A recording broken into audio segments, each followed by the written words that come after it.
All right, good people. Welcome to another exciting edition of This Week in Space. I'm your host with the most, Joan Emerson Bell. I'm an astrologer, mental health counselor, tarot reader. I do a bunch of stuff.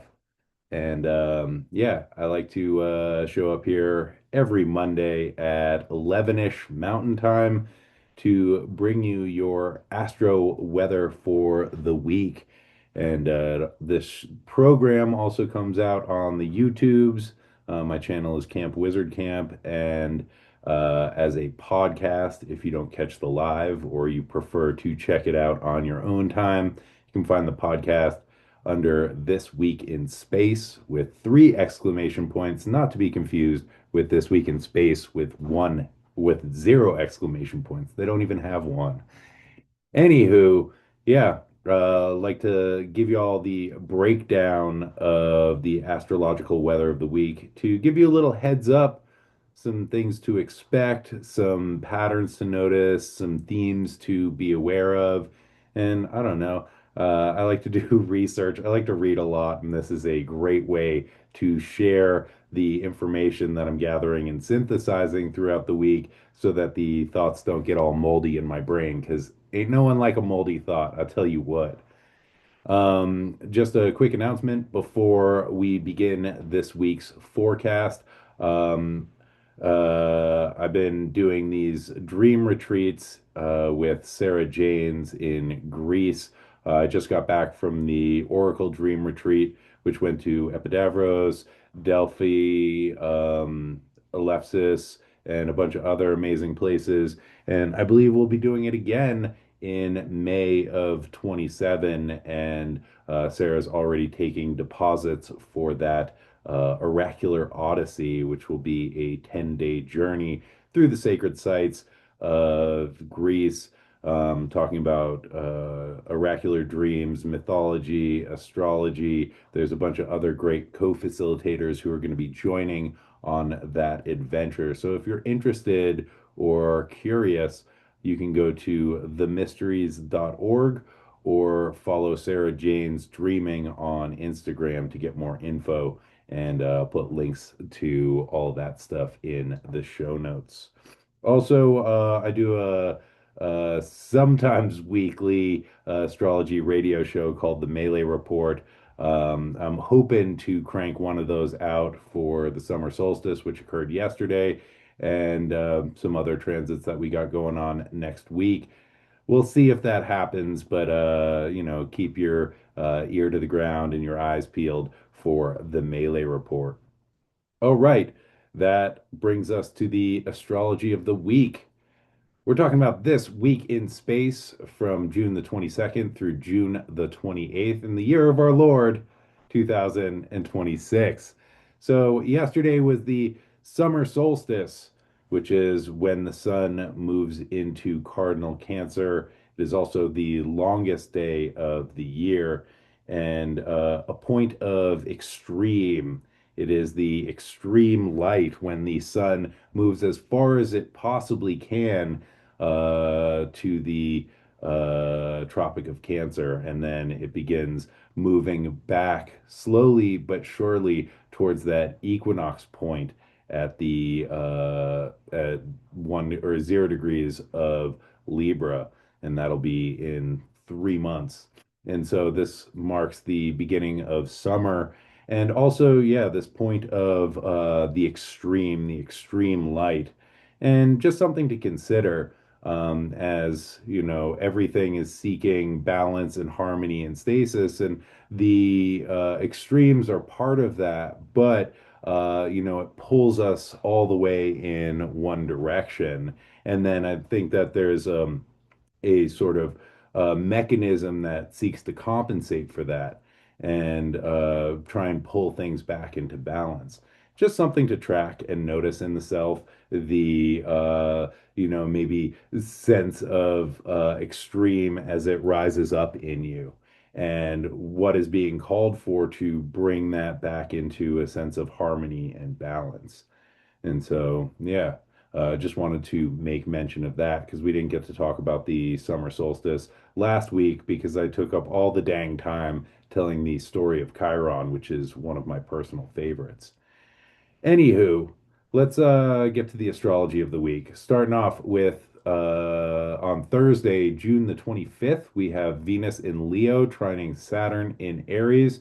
This is going down at 13 degrees and 55 minutes of these fire signs. So, I think about Saturn as a container. And Saturn work is the work of developing a container to hold the things that we want to have in our lives. And let me just pause here and pull up the chart so the folks on the YouTube can see it. If I can figure out where to share my screen. Share. There we go. All right. So here we have Saturn at 13 degrees of Aries, and that is in a trine to Venus down here at 13 degrees of Leo. So give you all something to look at while I ramble on about this. So Saturn, container, helping us to hold the things that we want to have in our lives. And this is done through the Saturnian practices of dedication, discipline, practice, and repetition. Venus is a planet associated with beauty, aesthetics, relationships, love, and what we value. And without a strong container, we can't really hold these beautiful things. Sort of just leaks out all over the place. And I think a lot about, going and gathering water. And, if we have to walk a quarter mile to gather water and all we bring is our hands, that's not going to be very sustainable. We're going to have to stay near the water source to keep being able to drink it and like carrying it as it's leaking out. But if we bring a nice vessel, then we can carry that water back with us and have it in a more sustainable way. And so, in the supportive trine, Saturn's realism helps to support Venus to show up consistently in order to create the joy and connection that Venus is looking for. Saturn also helps us to get real with what's actually happening and to manage our expectations as well as developing and maintaining clear boundaries between self and other, which help to provide the structure which allows us to have more functional relationships. And I had a teacher once who said that relationship is a container for growth, which is maybe the best way that I've ever heard relationship described. And I think that this is very applicable to Saturn Venus contacts. And a trine is a harmonious aspect where two planets are kind of collaborating on a theme with a common goal. And here we can think about the ways that Saturn helps to create a strong container to allow relationships to flourish so that individual and shared growth can occur. Saturn is currently located in Aries, which is a sign of Saturn's fall. And so Saturn has a hard time here. Planets in fall are laid low and they're kind of in a hole, and they have a difficult time expressing themselves. And so Saturn here is kind of like a war veteran or even a war hero with some PTSD and a drinking problem who is maybe not the best at getting things done, but still holds this embodied pattern of discipline and duty. And their ability to show up consistently to create and maintain a sturdy container is somewhat compromised. However, Saturnian themes of structure and responsibility still support the project of developing a strong vessel to give form and containment for growth.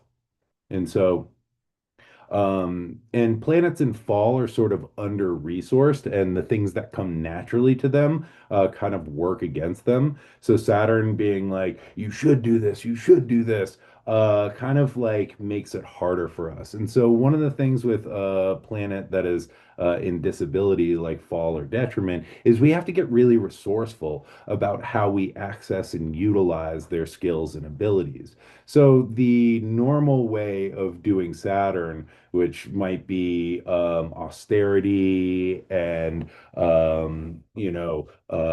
sort of nose down, like delayed gratification, being like, yo, I'm just doing this, you should do this, might not be the best way of approaching Saturn and Aries or really reaping the benefits that it can provide.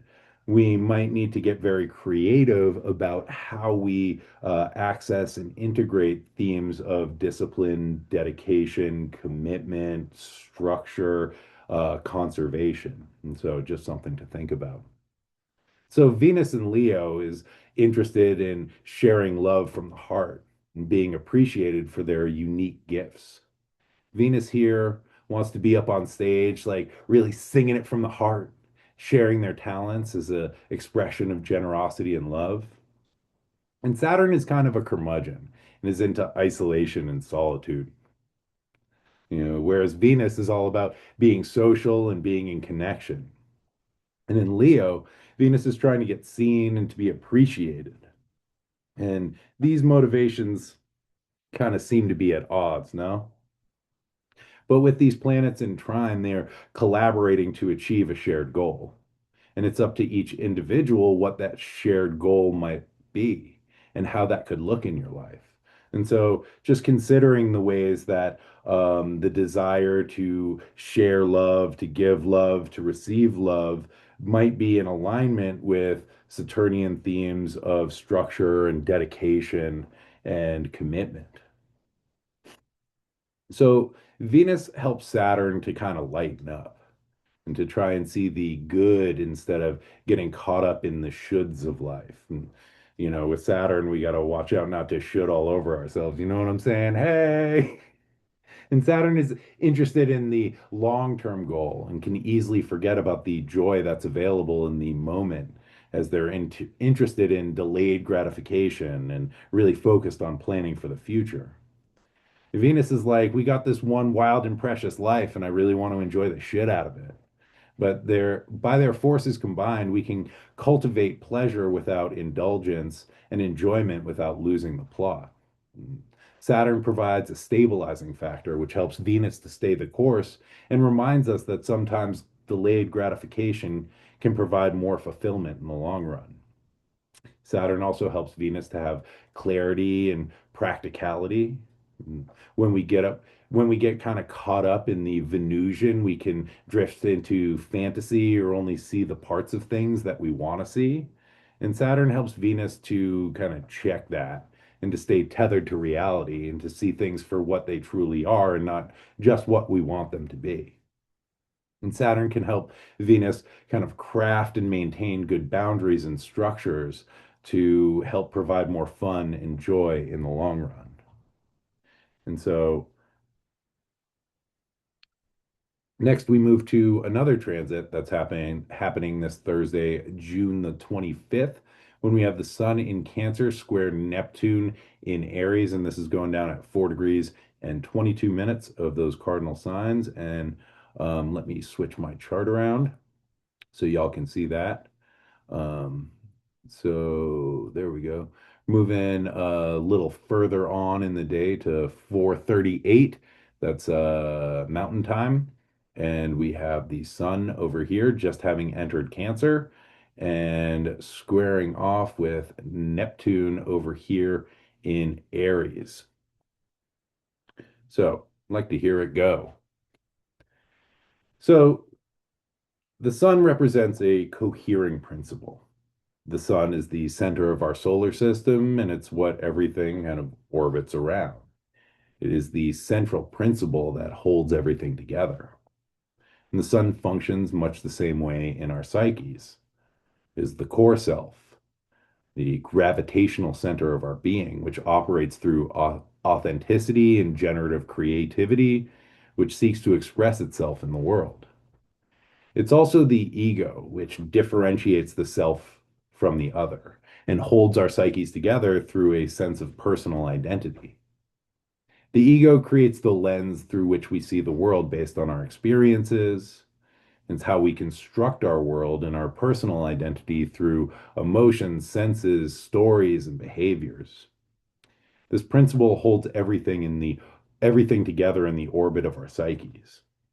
The goal of the sun is to bring this ego personality, this ego identity into alignment with the authentic core of our being and that spark of divine fire which burns within each of us. So Neptune is dissolving. It drains out, it washes away, and all the places that it contacts. It floods boundaries and dissolves structures and constructs. And a square is a hard aspect where two planets are kind of at cross purposes. And this creates a lot of tension. And this tension is ultimately seeking some form of integration. So, with the Sun and Neptune in this square, there's a sense of dissolving some of the ego constructs that have been developed in order to help us maintain our sense of identity in the world, in order to ideally come into closer contact with the authentic self, which lives at the heart of who we are. Neptune, or Poseidon, as the Greek god, was known as the earth shaker, disrupting and upending fixed structures and rigid constructs. It's not only the god of the ocean. Neptune governed subterranean waters, which were thought to be the cause of earthquakes. And we can see a correlation between this idea of underground waters and the flow of unconscious forces through our psyches, which can destabilize fixed notions of the self that the ego seeks to generate in order to maintain our sense of coherence. Um, Gabriela Gutierrez, who I just joined her Substack, which is called Under a Fig Tree. And she has some great writings on, or a series on the Bronze Age origins of the Olympian gods, which is fantastic. I really appreciate her writing, and I think it's Honey Old Ways on Instagram. But she wrote this essay on Poseidon, the vigilant father. And in that essay, she says, Poseidon lives in the Delphic maxim, surety brings ruin. Through him, we learn that rigidity is a form of danger, that integrity depends on flexibility of mind, responsiveness to change, and the courage to be reshaped by what unsettles us. And another Delphic maxim was know thyself, which was written over the entryway into the Temple of Apollo at Delphi. And I think this idea, know thyself, is an incredibly solar idea, asking us to know the authentic self, that fire that burns in the core of all of us, that animates us, that gives us our true sense of self. And Delphi being a temple to Apollo, who is the god of sunlight, as well as prophecy, healing, music, logic, and harmony. And to know oneself requires that fixed or rigid ideas of who we think we are or who we were told we should be need to be kind of destabilized or dissolved to allow us to develop a better relationship with who we truly are. So Neptune creates earthquakes and storms to wake us up from the autopilot of our ego constructs.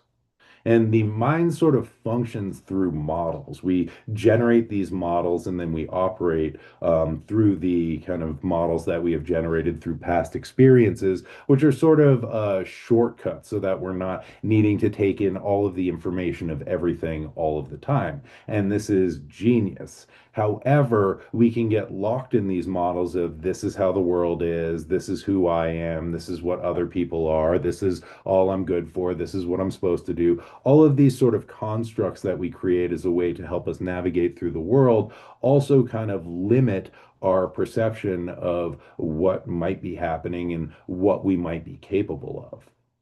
And so, with this square to Neptune, I think it begins to dissolve some of the layers of the story and ego identifications which can ideally help us to come into better contact with the burning core of who we truly are. And I think that play is an incredibly good way of doing this, of stepping outside of the rigid structure of the world that we have constructed for ourselves and practicing the art of possibility through curiosity and risk in low stakes types of ways. And play is a solar activity that helps us to harmonize our inner and outer worlds. Terry Marks-Tallow wrote in their essay, The Fractal Self at Play, which is a great essay on interpersonal neurobiology and the idea of play. And Terry Marks-Tallow says, play helps children create a self as they build an outside world. And they go on to say, play is simultaneously a species, a cultural, a developmental, and a neurobiological attractor. When we think of play as both a noun and a verb, we detect the embedded attractor organizing children's physiology, their behavioral expressions, their emotions, their psychology, and their social groupings all at the same time. And just so y'all know, an attractor represents endpoints that dynamic systems are drawn to, which establishes patterns in the system. And so, um, basically, what they're saying is that play helps us to navigate who we are in the world around us and draws us into life through experimentation. And it helps us develop a sense of personal identity in relationship with the outer world.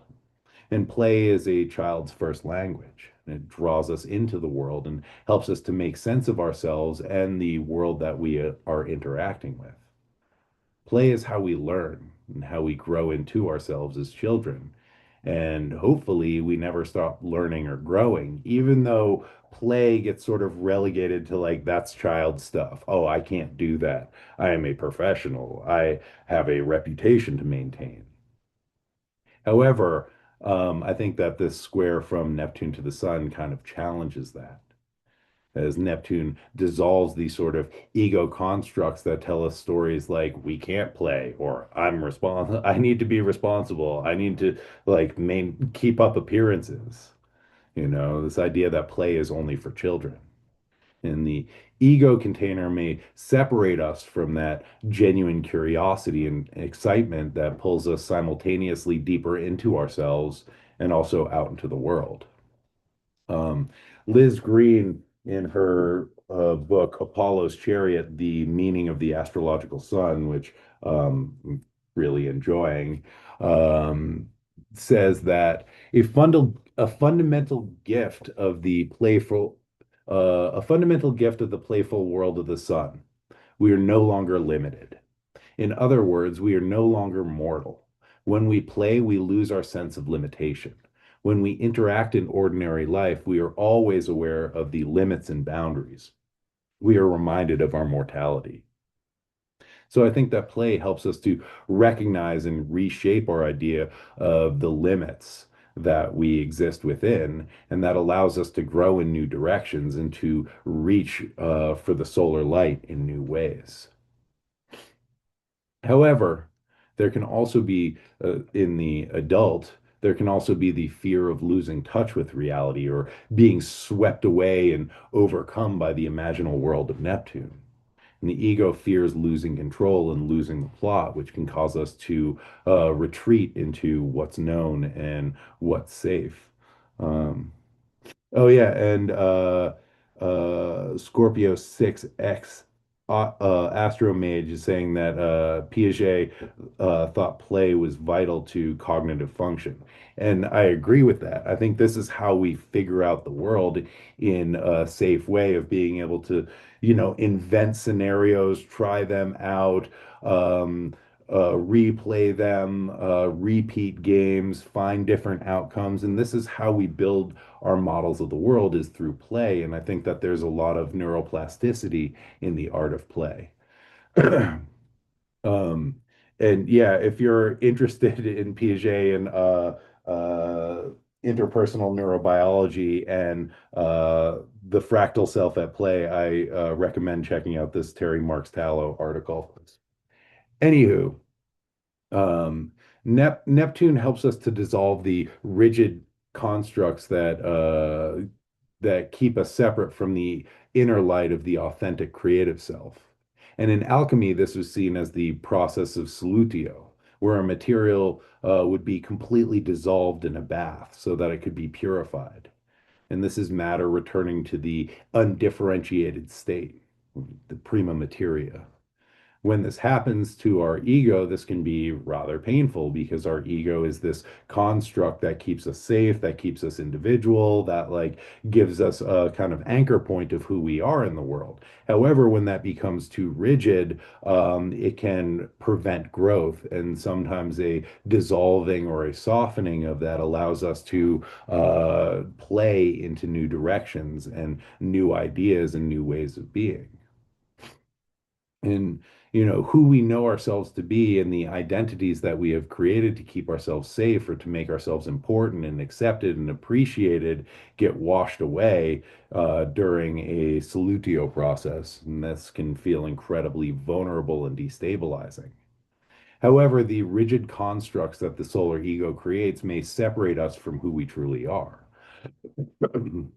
And in order to return to the core self, we may require the alchemical bath that helps to soften and purify the constructs that we have created.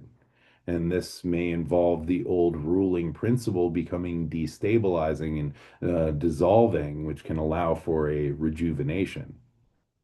In Anatomy of the Psyche, Jungian analyst Edward Edinger writes,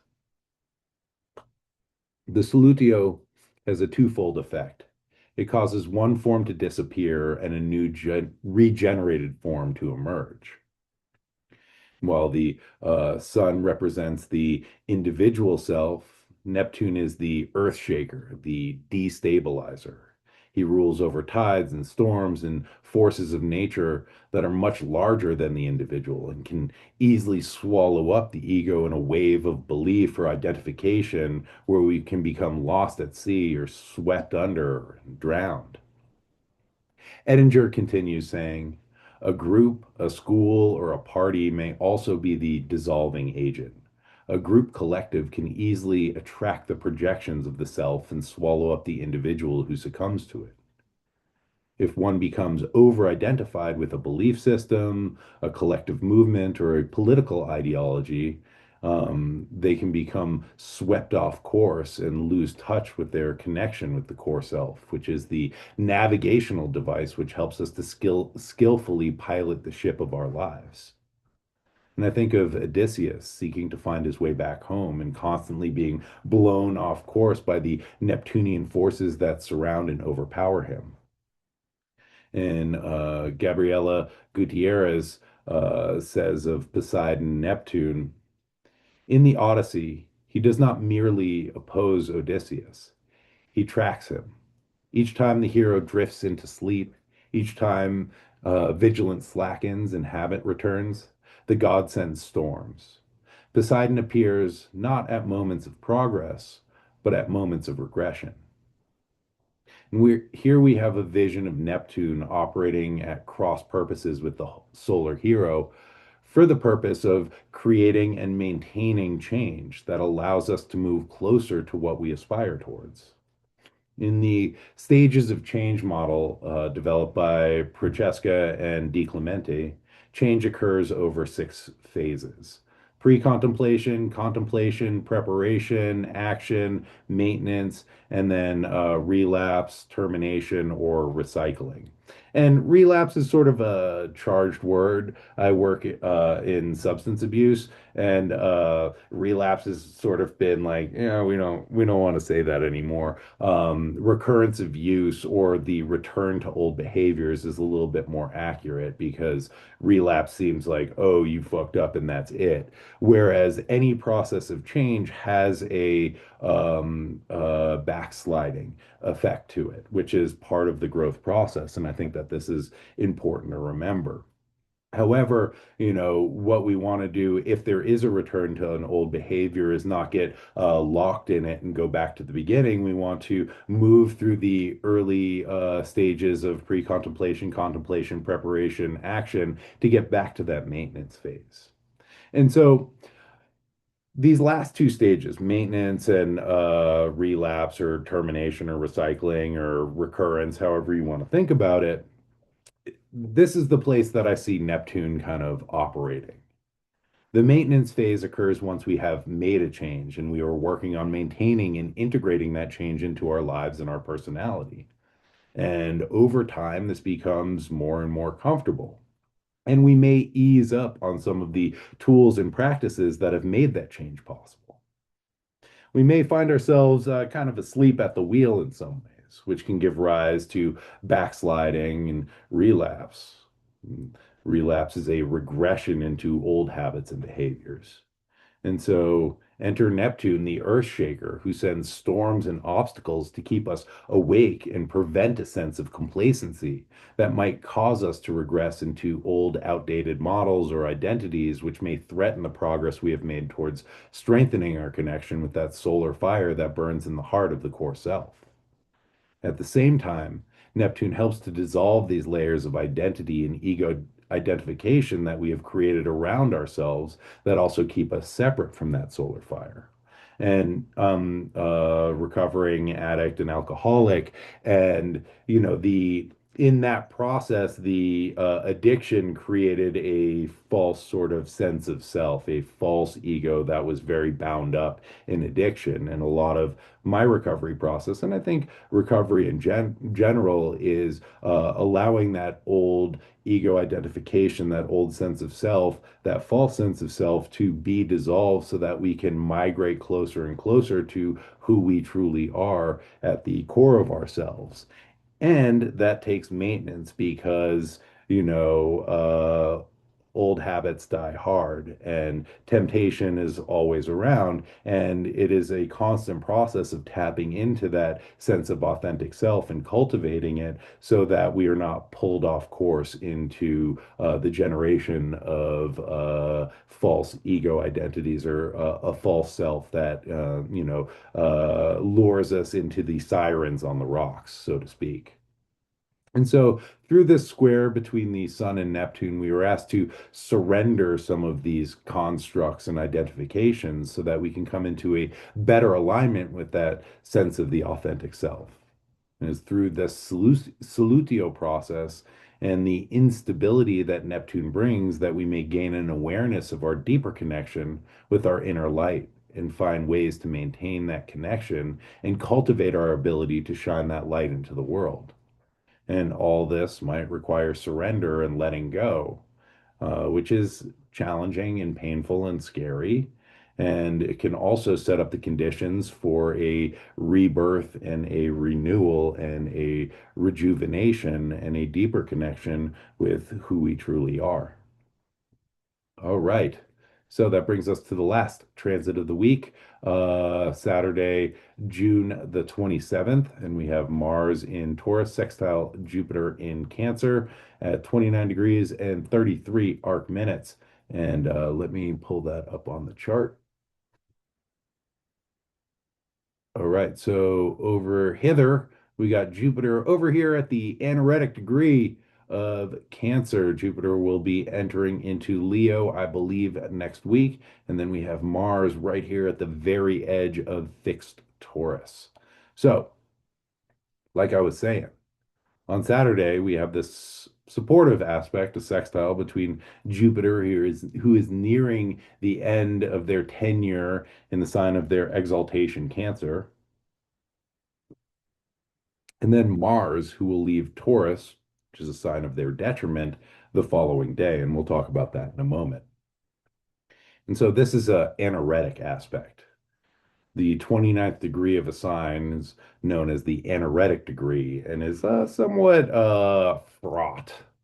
It holds some apprehension and anxiety. It's a place of looking back over the arc a planet has made through a sign and integrating the lessons and experiences of their journey through that sign. And at the same time, they are looking towards the unknown of whatever comes next once they reach that 0 degree mark of the next sign. The 29th degree is a really charged place, is a place of the precipice, a place of transition and impending change. And I don't know about y'all, but I think that transitions are always hard and they can bring up a lot of feelings in people. Regret, excitement, anticipation, sadness, nostalgia, loss, optimism. All of that happens all at once at the anaretic degree. So here we have Jupiter in a place of resource, in Cancer, in exaltation, sextiling Mars, who is in a place of lack, in detriment in Taurus. As both of these planets are navigating this point of change and transition, this aspect seems kind of helpful here. It can boost self-confidence and increase energy. Jupiter provides the optimism that what comes next will be better than what has come before. And Mars has the courage and the drive to take action to engage in change and make something happen. And what that is up to you. But Jupiter's influence brings knowledge and some big picture thinking to the mix, which can help Mars, who tends to be a little myopic or narrow-minded and impulsive. Mars is just like, I want the thing. I'm going for the thing. That thing. I'm hungry. I want that. Oh, that, I'm gonna go fight it. Oh, that, I'm gonna eat it. And so Jupiter really helps to expand Mars's vision and to direct the potency of the martial will through wisdom. This combination can help us to take wise action and to direct our energy towards big picture goals instead of acting out of frustration or out of unconscious urges. And faith and courage is a really good combination for making things happen, creating change. However, a sextile requires some action and initiative to make things happen. So pay attention to the opportunities that arise today and consider what you might need to do in order to make things work for you. What actions you might need to take in order to, like, really catalyze this process and ride that energy. Which brings us to Sunday, June the 28th, when Mars enters Gemini. And let me just move this a day forward so we can see. Hopefully that worked. Yeah, so over here we have Mars at 0 degrees of Gemini. So right after that sextile from Jupiter, Mars moves out of their detriment in Taurus and into mutable Gemini. And while Mars doesn't have any essential dignity here, they have a slightly easier time. In Gemini, Mars is what's called peregrine, which is traveling. And we can think about domicile and detriment and fall and exaltation as places where the planet is known or welcome or rejected or shunned. And the places where they don't have any essential dignity, where they're peregrine, are places of traveling. And so, you can think about Mars in Gemini as like being at the airport or at the on a bus, and it's like, there's maybe exciting things that happen. Maybe it's difficult. Maybe flights get delayed, whatever. But we don't have like our home to go to or our friends that we can call on in the same way that a planet in domicile has. And there aren't conditions that are making it actively difficult for us, where we need to like marshal our resources the way that a planet in detriment or fall faces. So, Mars and Taurus, when they're in detriment, can kind of operate a little like a bull in a china shop, which can leave them feeling frustrated. Kind of like their best efforts cause disruptions to the carefully curated comfort of Taurus, which can make them, a little angry or feelings of shame or like nothing works out, you know. But in the air sign of Gemini, Mars gets to express their energy through thoughts and language. Here, the sword of Mars becomes piercing insight. And words can cut through confusion and penetrate to the heart of the matter. However, words can hurt. They can cut deep, and the truth and honesty can be dangerous weapons if they are not wielded skillfully. And if not used carefully, the sword of truth can leave a lot of wreckage in its wake. With Mars and Gemini, I think about the Buddhist principle of right speech. And I've mentioned this on this program before, but I've heard it said that right speech is speech that is both true and useful. And if we speak the truth in a way that cannot be received, then it's not very useful now, is it? The wisdom that Jupiter imparted during Saturday's sextile to Mars might help us to consider the ways that we wield the sword of language for the first little bit of Mars's time in Gemini. And so I think that can be really supportive.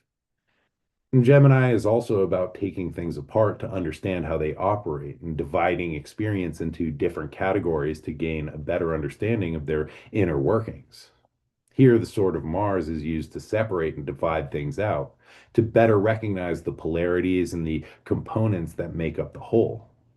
However, the operation of separation is for the ultimate goal of recombination and integration.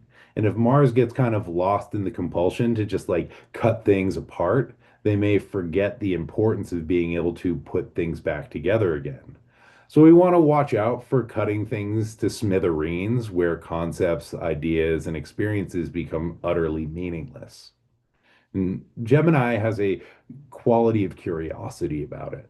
And here, Mars gets to practice courage through curiosity, going out and doing new things, talking to strangers, which can be pretty scary, leaving the unknown and exploring areas of interest or unknown places and finding out what other people are doing, how others live and think and experience of life, which takes some bravery to step out of our comfort zones. Um, and begin asking questions and exploring what's around. Lastly, in Gemini, Mars wields the weapon of speech. And so, as we move into the summer months, we may see rhetoric heating up in the personal and political spheres. People might start spitting fire and trying to cut each other down with words. Just something to pay attention to, where a skillful Mars in Gemini practices bravery through curiosity and precision, sort of separation and a figuring out of what's going on through division, and then the ability to reintegrate new ideas into a synthesis. An unskillful Mars may seek to cut others down out of fear or insecurity. And with that, my friends, that is all the astro weather that is fit to print. Thank you all so much for tuning in. Let me stop my share. Yeah, I appreciate your attention. I hope something that I said is helpful to somebody out there. And yeah. Um, Oh, yes, Maria, I will add the articles and I'll make a reference page today. It might take me a minute to get out, but yeah, I'll throw that in there. I'll throw that on yeah, I'll put it in all the things. What else? Thanks for suggesting that. Yeah, I'm a consulting astrologer. If you're interested in getting your chart read, I'm doing my readings on the weekends. I'm starting to book into July. So if you're interested, hit me up on the Instagram at Blind Stallion Space Wizard, drop me a DM, or you can find me through my website at campwizardcamp.com. Um, and yeah, I will see y'all next week, same wizard time, same wizard channel. And yeah, for the folks on the Instagram live, if you all wanna, if you have questions or comments, I'll stick around for a couple minutes and finish my coffee and chat with y'all for a minute. For everybody else, I hope y'all have a great week in space. And until next time, be good to yourselves, be good to each other, and as always, may the force be with you. All right, bye now.